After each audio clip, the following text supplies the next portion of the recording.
अरे बच्चों, सत्र 2020 और 21 को ध्यान में रखते हुए और कोरोना को ध्यान में रखते हुए हिंदी के अध्ययन के लिए इन वीडियो माध्यम के द्वारा आपको अध्ययन कराने के लिए हिंदी में आचार्य रामचंद्र शुक्ल का जीवन परिचय आपको बताया जा रहा है। आप इसे अपनी कॉपी पर सही ढंग से उतारेंगे। आचार्य रामचंद्र शुक्ल उस समय अवतरित हुए जब हिंदी में हिंदी का सुधार काल चल रहा था। इसलिए ये युग परिवर्तन और हिंदी में शुद्धिकरण जिसे कहते हैं परिष्करण काल चल रहा था। इनका जन्म सन 1884 में बस्ती ज़िले के अगौना गांव में हुआ था। इनके पिता पंडित चंद्रबली शुक्ल थे। क्योंकि इनके पिता हिंदी के प्रकांड थे, उसका प्रभाव इन पर भी पड़ा और ये हिंदी को पूर्ण रूप से व्याकरण संयत, उसके लेखन और उसकी बोलचाल भाषा तथा आम जनता के विचारों को संग्रहित करके इन्होंने इसका परिमार्जन किया है।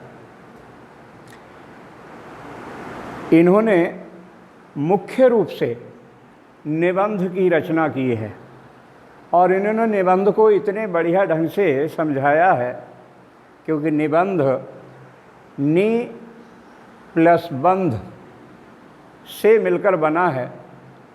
तो जिन विचारों को हम ढंग से बांध सकते हैं क्रमानुसार, वो निबंध कहलाता है।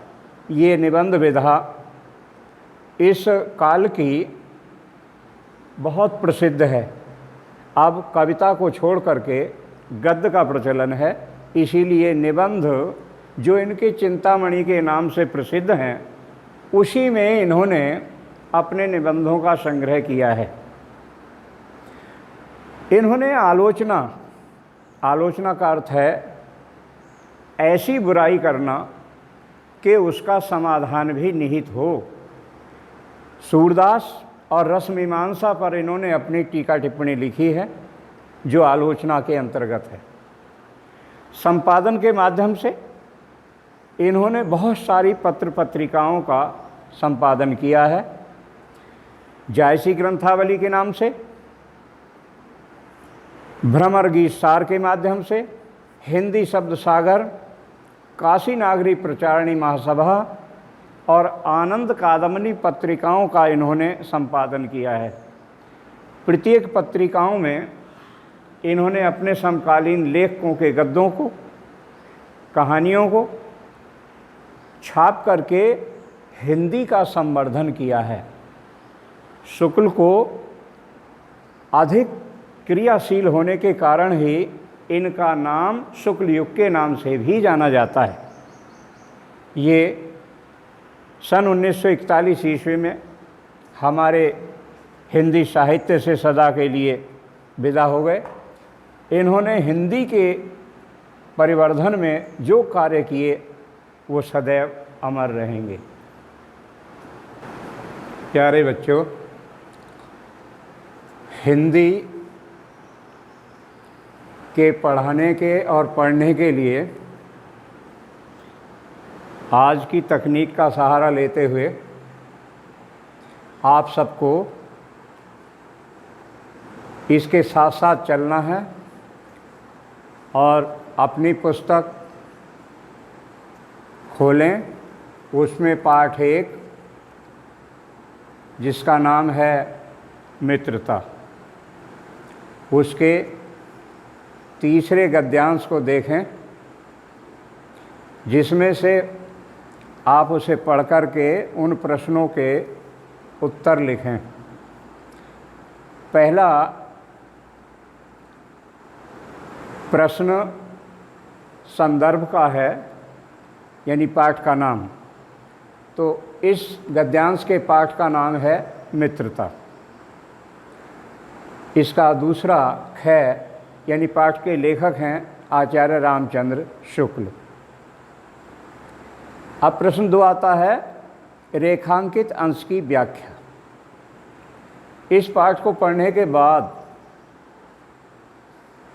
ये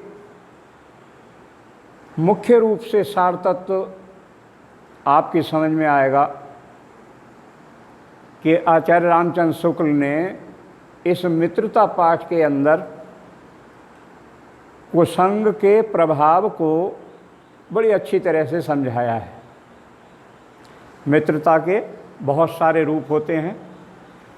घर से निकलकर मित्र बनाना, पढ़ते समय मित्र बनाना, अपने व्यवसाय के साथ साथ मित्र बनाना, यानी दुनिया में घर से बाहर कदम निकलने पर आपको मित्र की ज़रूरत पड़ेगी। मित्र कैसा हो, मित्र की पहचान, ये रामचंद्र शुक्ल ने इस पाठ के माध्यम से बहुत अच्छी तरह समझाई है। यानी कुसंग, बुरी संगत ऐसी है जैसे कि बुखार होता है।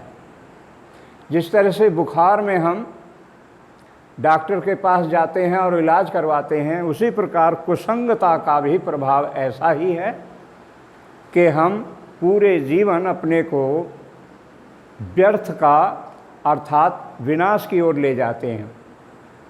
तो हमें इस कुसंगता को त्यागना चाहिए। हमेशा ये देखना चाहिए कि हमारा मित्र कैसा हो। अपने अपने व्यवसाय, अपने अपने कार्य क्षेत्र, अपने अपने जो काम करते हैं उसी के अनुसार मित्र को बनाना चाहिए। रामचंद्र शुक्ल ने इस बात की ओर भी इंगित किया है कि हमें अपने से बड़े, चाहे वो ज्ञान में बड़े हों, उम्र में बड़े हों, कार्य में बड़े हों, किसी भी रूप में बहुत बड़े के साथ मित्रता नहीं करनी चाहिए। क्यों? क्योंकि फिर हमें उनकी हर बात माननी ही पड़ेगी। इसलिए हम उसमें कोई तर्क वितर्क नहीं कर सकते। अतः इस पाठ के माध्यम से इस गद्यांश में जो कुसंगता का रूप दिखाया है, अच्छा मित्र हमें उन्नति की ओर ले जाता है और बुरा मित्र हमें अवनति की ओर ले जाता है। तो इस का ध्यान रखकर ही हमें, चाहे हम छात्रावास में रहें, चाहे हम घर रहें, गांव में रहें अथवा शहर में रहें, नौकरी करें अथवा अधिकारी बने, मित्रता की सबको आवश्यकता पड़ती है। लेकिन हम मित्रता के प्रभाव को तभी समझ सकते हैं जब हमारा मित्र सच्चा होगा। इसका कै प्रश्न कह रहा है, कुसंग का क्या प्रभाव होता है? तो लेखक ने कहा है कि कुसंग का प्रभाव ठीक उसी प्रकार से होगा जैसे किसी के पैर में बेड़ियां बांध दी जाएं, पत्थर बांध दिए जाएं और उससे कह दिया जाए कि चलो, और वो चल नहीं पाता। इसलिए कुसंग में वो अपने जीवन को आगे नहीं बढ़ा पाता है।